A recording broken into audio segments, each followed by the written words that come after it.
২৪-এর গণঅভ্যুত্থানের পর দেশ ছেড়ে ভারতে অবস্থান করছেন বাংলাদেশের সাবেক প্রধানমন্ত্রী শেখ হাসিনা। সম্প্রতি ভারতীয় একটি গণমাধ্যমে তাকে উদ্ধৃত করে এই বছরে বাংলাদেশে ফেরার সম্ভাবনার খবর প্রকাশের পর বিষয়টি নতুন করে আলোচনায় এসেছে। তবে দেশে ফিরতে চাইলে শেখ হাসিনাকে কী ধরনের আইনি প্রক্রিয়ার মুখোমুখি হতে হবে তা নিয়েই বিশ্লেষণধর্মী প্রতিবেদন প্রকাশ করেছে বিবিসি বাংলা। নগদ নিয়ে এলো হার না মানা হার অফার।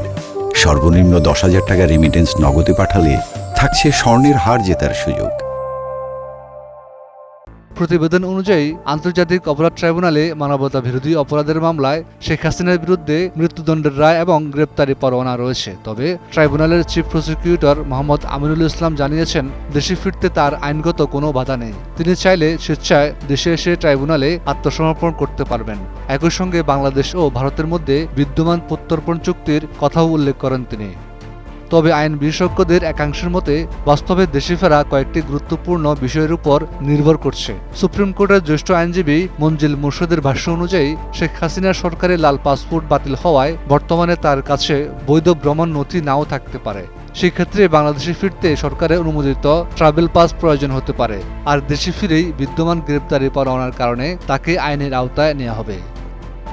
অন্যদিকে সুপ্রিম কোর্টের জ্যেষ্ঠ আইনজীবী শাহদিন মালিক জানিয়েছেন, নির্ধারিত সময় পার হলেও আদালতের অনুমতি সাপেক্ষে আপিল করার নজির বাংলাদেশে রয়েছে। আন্তর্জাতিক অপরাধ ট্রাইব্যুনালের আইন অনুযায়ী ৩০ দিনের মধ্যে আপিলের বিধান থাকলেও অতীতের বিভিন্ন মামলা বিলম্বিত আপিল গ্রহণ করেছে আপিল বিভাগ। এই বিষয়ে সংবিধানের ১০৪ অনুচ্ছেদের সম্পূর্ণ ন্যায় বিচার নীতিও বিবেচনায় আসতে পারে।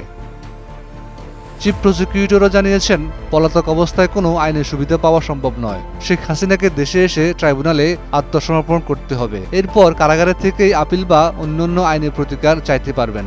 আপিল গ্রহণ করা হবে কিনা তা সম্পূর্ণ আদালতের বিবেচনার বিষয়।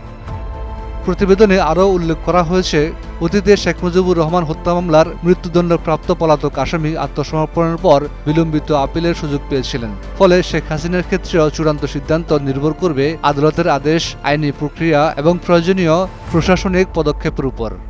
ডেস্ক রিপোর্ট, একুশে টেলিভিশন।